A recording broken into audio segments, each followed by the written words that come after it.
نحمده ونصلي على رسوله الكريم أما بعد قال النبي صلى الله عليه وسلم اتق المحارم تكن أعبد الناس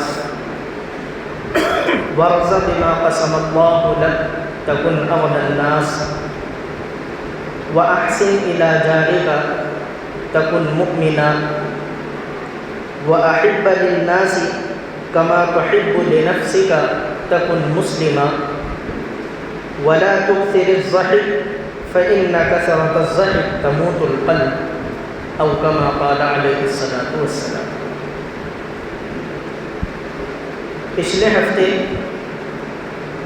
یہی حدیث آپ حضرات کے سامنے پیش کی گئی اور بتایا تھا کہ رسول اللہ صلی اللہ علیہ وسلم نے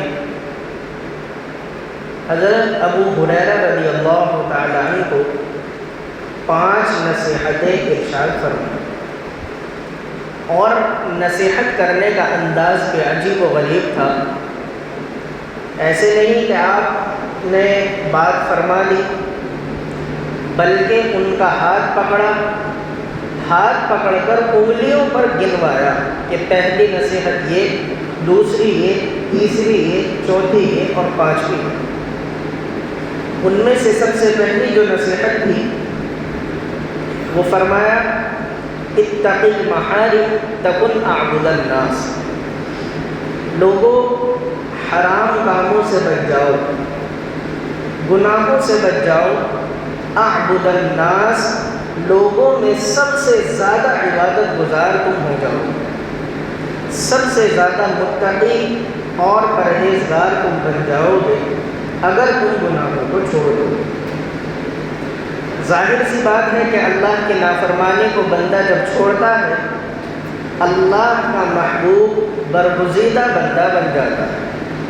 ہم نے بتایا تھا کہ گناہوں کی مثال ایسی ہے جیسے پانی کی بالٹی بھری ہوئی، صاف شفاف پانی رکھا ہوا ہے، اب آپ اس سے نہائیں، اس کو استعمال کریں، اس میں سے پیے، سب کچھ ٹھیک ہے، لیکن گناہ کی مثال ایسی ہے جیسے اس صاف پانی میں آپ ایک قطرہ پیشاب کا ڈالیں، ایک قطرہ پیشاب کا ڈلا پورا پانی ناپاک۔ اسی طریقے سے اللہ کی نافرمانی کا مسئلہ ہے، آدمی خوب نفلیں پڑھ رہا ہے، خوب تسبیحات پڑھ رہا ہے، بے شک ٹھیک ہے، بہت اچھی بات ہے، لیکن گناہ کیا، جتنی نفلوں کا ثواب اسے ملا تھا، جتنی تسبیحات کا ثواب اسے ملا تھا، وہ سب گناہ اور اللہ کی نافرمانی کی وجہ سے ضائع ہو جاتا ہے۔ اس لیے اللہ کی نافرمانی سے بچ کر زندگی گزارنی چاہیے۔ آج دوسری نصیحت جو حضور صلی اللہ علیہ وسلم نے ارشاد فرمائی اس کے متعلق بات کرنی ہے۔ فرمایا وارض بما قسم اللہ لک تکن اغنی الناس، اللہ کی تقسیم پر راضی ہو جاؤ، اللہ کی تقسیم پر راضی ہو جاؤ، تم سب سے بڑے مالدار بن جاؤ۔ اللہ کی تقسیم پر یعنی تقدیر پر راضی ہو جاؤ، تقدیر پر راضی ہو جاؤ، تم سب سے بڑے مالدار بن جاؤ۔ دیکھیے ایک مسلمان کا یہ عقیدہ ہے کہ تقدیر میں جو لکھا ہے وہ مل کر رہے گا، نہ اس سے زیادہ ملے گا نہ اس سے کم ملے گا، جتنا تقدیر میں لکھا ہے وہ انسان کو مل کر رہے گا۔ آج ہم پریشان اس لیے ہوتے ہیں، آج ہماری زندگیوں میں جو پریشانیاں ہیں وہ اس لیے ہے کہ ہم تقدیر پر راضی نہیں، مقدر پر ہم راضی نہیں۔ مطلب یہ ہے کہ ہمیں جتنا ملنا ہے خواہش دل میں یہ ہے کہ اس سے زیادہ مل جائے، حالانکہ ایسا تو نہیں ہو سکتا، جتنا اللہ تعالیٰ نے لکھ دیا ہے اتنا مل کر رہے گا، اور جتنا لکھ دیا ہے اس سے پہلے انسان کی موت نہیں آ سکتی۔ جتنا اللہ تبارک و تعالیٰ نے رزق، جتنا مال مقدر لکھ دیا، انسان کو وہ مل کر رہے گا، جب تک اس کا رزق پورا نہیں ہو جائے گا انسان کی موت نہیں آ سکتی۔ یہ تقدیر کا مسئلہ ہے، یقین اگر کر کے آدمی تو اس کی تمام پریشانیاں دور ہو جاتی ہیں۔ تقدیر میں ایک مسلمان کے لیے بہت بڑی تسلی کی بات ہے، تسلی کی بات ہے ایک مسلمان کے لیے۔ تقدیر کیا ہے؟ ہم نے ابھی بتایا تقدیر یہ ہے جو آدمی کے جتنا مقدر ہے وہ اس کو مل کر رہے گا، اس سے زیادہ نہیں، اس سے کم نہیں۔ اب انسان اور مسلمان کا کام، خاص طور سے ایک ایمان والے کا کام یہ ہے کہ جو اللہ کی طرف سے مل رہا ہے راضی ہو کر شکر کے ساتھ اس کو اللہ تبارک و تعالیٰ کی نعمت سمجھ کر استعمال کرے۔ جو نہیں مل رہا ہے اس پر بڑبڑانے کی ضرورت نہیں، جو نہیں مل رہا ہے اس پر بے چین ہونے کی ضرورت نہیں، جو نہیں مل رہا ہے اس پر پریشان ہونے کی ضرورت نہیں ہے، بلکہ اس پر صبر کرے۔ انسان کی زندگی صبر اور شکر کے درمیان ہے۔ صبر اور شکر کے علماء لکھتے ہیں کہ جو چیز مل رہی ہے بندہ اس پر اللہ کا شکر کر رہا ہے۔ اللہ کی کوئی نعمت حاصل ہو رہی ہے، کوئی بھی چھوٹی سے چھوٹی نعمت ہو یا بڑی سے بڑی نعمت ہو، آدمی کو حاصل ہو رہی ہے، اس پر بندہ شکر کر رہا ہے۔ اب ایک تو نعمت مل رہی ہے، نعمت سے فائدہ اٹھائے گا، اور اس پر جو شکر کر رہا ہے، اللہ تبارک و تعالیٰ سے کہہ رہا ہے اللہ تیرا شکر ہے، میں تو اس لائق نہیں تھا کہ مجھے یہ نعمت ملتی، مجھے اچھا مکان ملتا، مجھے اچھا کاروبار ملتا، مجھے اچھی اولاد ملتی، مجھے بہترین گاڑی ملتی، میں اس لائق نہیں تھا، لیکن آپ نے دیا، یہ آپ کا شکر ہے۔ تو اس شکر ادا کرنے پر بھی اللہ تعالیٰ اس کو ثواب عطا فرمائے گا، نعمت بھی دے رہے ہیں اور ساتھ میں ثواب بھی دے رہے ہیں۔ اور جو کچھ بندے کو نہیں مل رہا، بہت سی نعمتیں ایسی ہیں کہ وہ بندے کو نہیں مل رہی، اس پر بندہ شکر کر رہا ہے۔ حالانکہ اللہ کی تو کوئی ذمہ داری نہیں ہے کہ ہر آدمی کو ہر چیز ملے، یہ تو کوئی اللہ نے وعدہ کر کے نہیں بھیجا کہ جتنی بھی نعمتیں اس دنیا میں آئیں گی وہ ہر انسان کو ضرور ملے گی۔ آدمی کو نہیں مل رہا، اس پر بندہ شکر کر رہا ہے، اس پر بندہ صبر کر رہا ہے، صبر کرنے پر بھی اللہ تعالیٰ اس کو ثواب عطا فرماتے ہیں۔ اور حدیث میں رسول اللہ صلی اللہ علیہ وسلم نے ارشاد فرمایا صبر کرنے والا بھی جنتی اور شکر کرنے والا بھی جنتی۔ اس لیے ایک مسلمان کا کام یہ ہے جو مل رہا ہے اس پر شکر ادا کرے، جو نہیں مل رہا ہے اس پر صبر کرے۔ قرآن کریم میں اللہ تبارک و تعالیٰ نے آیت نازل فرمائی باقاعدہ۔ اللہ تعالیٰ نے فرمایا لِكَيْ لَا تَأْسَوْا عَلَىٰ مَا فَاتَكُمْ وَلَا تَفْرَحُوا بِمَا آتَاكُمْ۔ لوگوں جو تمہیں نہیں مل رہا اس پر افسوس نہ کرو، وَلَا تَفْرَحُوا بِمَا آتَاكُمْ، اور جو تمہیں دیا جا رہا ہے، جو تمہیں مل رہا ہے اس پر اطراء نہیں۔ یہ اللہ تبارک و تعالیٰ نے قرآن کریم میں بات ارشاد فرمائی۔ حضور اکرم صلی اللہ علیہ وسلم نے فرمایا وَرْضِ بِمَا قَسَمَ اللَّهُ لَكَ تَكُنْ أَغْنَى النَّاسِ، اللہ کی تقسیم پر راضی ہو جاؤ، جو تمہارے مقدر میں اللہ نے لکھ دیا بس تم اس پر راضی ہو جاؤ، تم سب سے بڑے مالدار بن جاؤ۔ دیکھیے ہم یہ سمجھتے ہیں کہ مالدار وہ آدمی ہے جس کے پاس بہت زیادہ مال جمع ہو جائے، بہت روپیہ پیسہ جمع ہو جائے، ہم یہ سمجھتے ہیں کہ مالدار وہ ہے۔ لیکن حضور اکرم صلی اللہ علیہ وسلم نے ارشاد فرمایا لیس الغنی عن کثرت العرض ولکن الغنی من النفس، زیادہ مال جمع کر لینا یہ مالداری نہیں ہے۔ لیس الغنی عن کثرت العرض، زیادہ مال، عرض کہتے ہیں مال اور سامان، یہ جمع کر لینا یہ مالداری نہیں ہے۔ وَلَٰكِنَّ الْغِنَىٰ غِنَى النَّفْسِ، مالداری تو یہ ہے کہ آپ کا دل امیر ہو جائے، آپ خرچ کرنے والے بن جائے۔ اب ایک آدمی نے روپیہ پیسہ تو خوب کما لیا ہے لیکن وہ اس پیسے کو اپنے اوپر ہی خرچ نہیں کرتا تو اس پیسے کا کیا فائدہ؟ بیوی بچوں پر خرچ نہیں کرتا تو اس کو قبر میں لے کر جائے گا، اپنی ضروریات میں اس کو خرچ نہیں کرتا، سارا دن محنت کرتا ہے، خوب پیسہ کما رہا ہے اور زندگی جینے کی سہولیات اس کے پاس نہیں ہے تو اس پیسے کا کیا فائدہ؟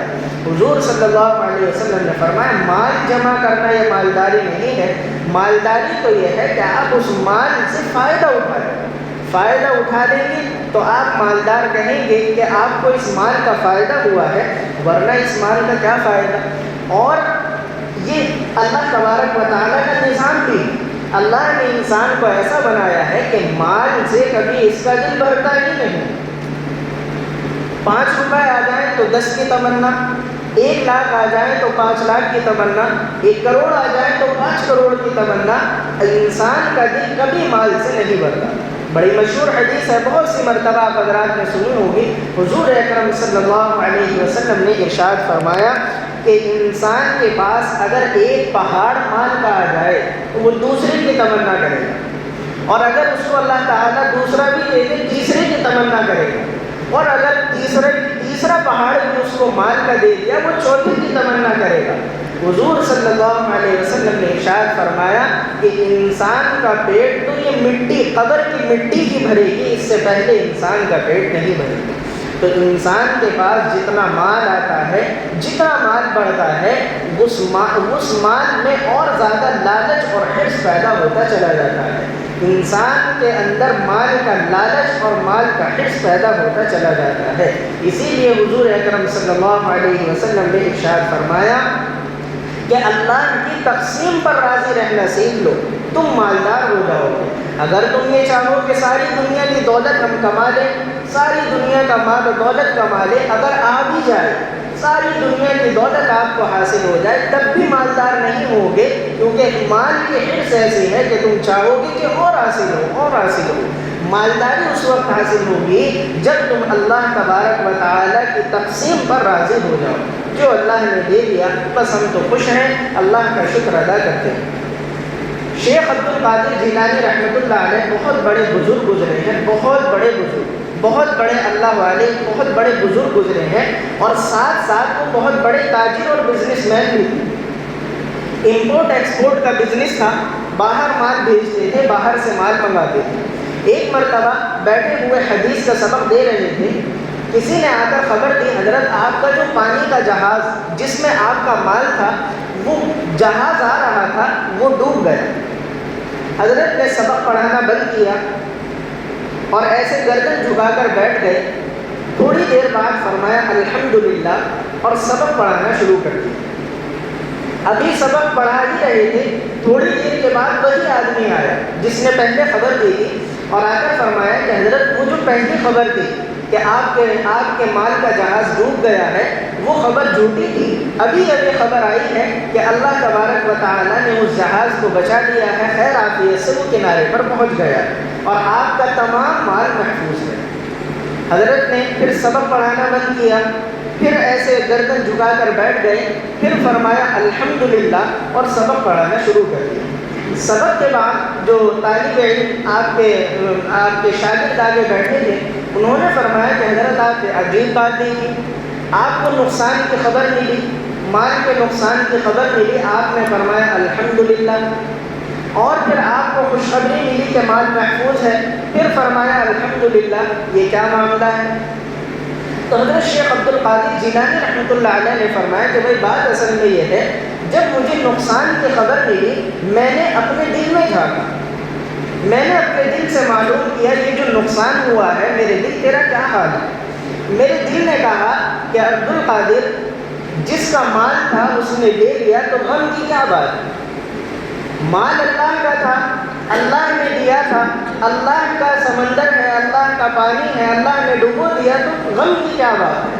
میرے دل مطمئن تھا، اللہ کی رضا میں راضی تھا۔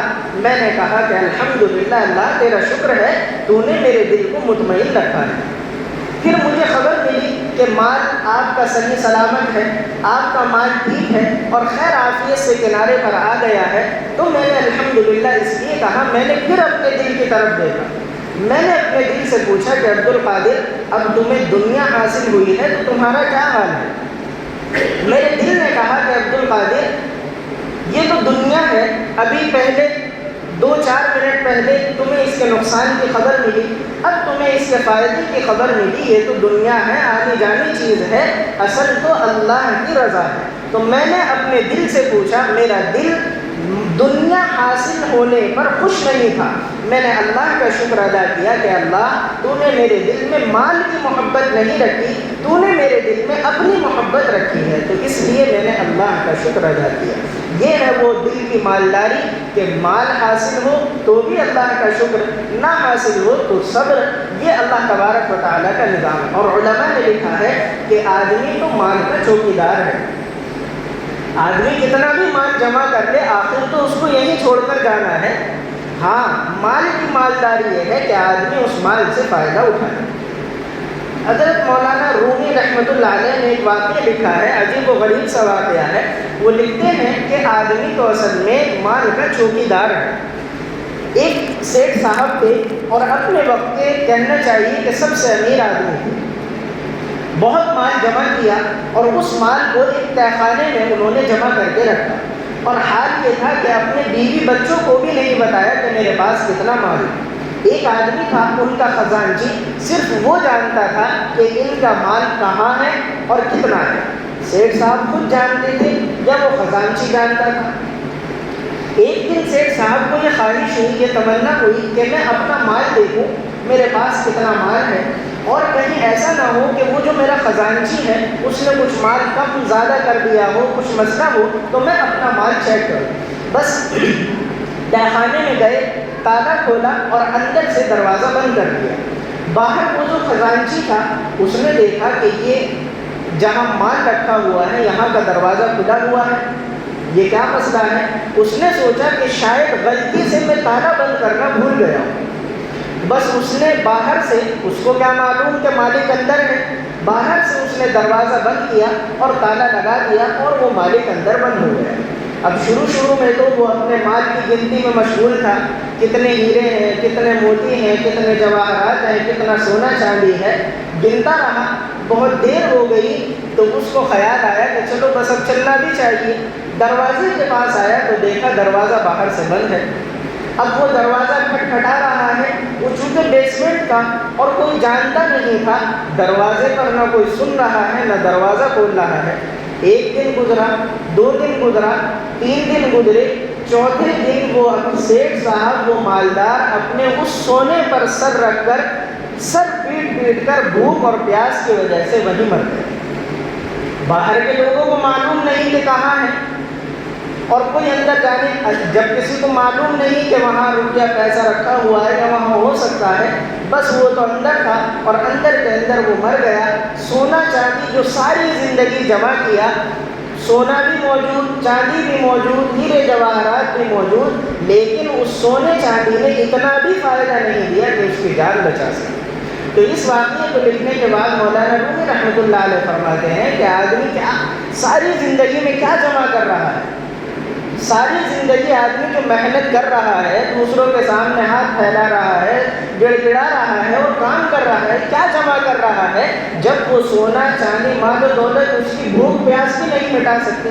تو یہ مال و دولت کی حقیقت صرف اتنی ہے کہ آپ اس سے اپنی ضرورت کو پورا کر دیں۔ حضرت عائشہ صدیقہ رضی اللہ تعالیٰ عنہ نے ایک مرتبہ ایک بکری کاٹی اور بکری کاٹ کر اس کو صدقہ کر دیا، اور حضور صلی اللہ علیہ وسلم کو بکری کے آگے کے جو پیر ہوتے ہیں وہ پسند تھے، تو حضرت عائشہ رضی اللہ تعالیٰ عنہ نے پوری بکری صدقہ کر دی اور آگے کے وہ 2 پیر بچا دیے۔ حضور صلی اللہ علیہ وسلم تشریف لائے اور آپ نے، حضرت عائشہ نے فرمایا کہ حضور میں نے بکری ذبح کی تھی، پوری بکری صدقہ کر دی ہے۔ حضور صلی اللہ علیہ وسلم نے معلوم کیا، عائشہ کیا بچایا، تم نے کیا بچایا؟ انہوں نے فرمایا کہ میں نے آپ کو جو دستی پسند ہے، یعنی آگے کے جو 2 پیر پسند ہے، بس وہ بچائے ہیں، باقی سب کچھ میں نے دے دیا ہے اور صدقہ کر دیا ہے۔ حضور صلی اللہ علیہ وسلم نے ارشاد فرمایا کہ عائشہ جو تم نے دے دیا وہی تمہارے لیے بچا ہے، جو رکھ دیا وہ تو تمہارا نہیں۔ تو یہ مال انسان جو کماتا ہے یہ صرف اپنی ضرورت کو پورا کرنے کے لیے کماتا ہے، اس کی حوث، اس کا لالچ دل میں پیدا نہ ہو۔ اسی لیے حضور اکرم صلی اللہ علیہ وسلم نے ارشاد فرمایا وَارْضِ بِمَا قَسَمَ اللَّهُ لَكَ، اللہ تعالیٰ نے جو تمہیں دیا ہے، جتنا دیا ہے اس پر راضی ہو جاؤ۔ مالدار کی مالداری کو دیکھ کر اس پر رشک نہ کرو، غریب کی غربت کو دیکھ کر اس پر فخر نہ کرو۔ اللہ تبارک و تعالی ہم سب کو اپنی رضا میں راضی رہنے کی توفیق عطا فرمائے۔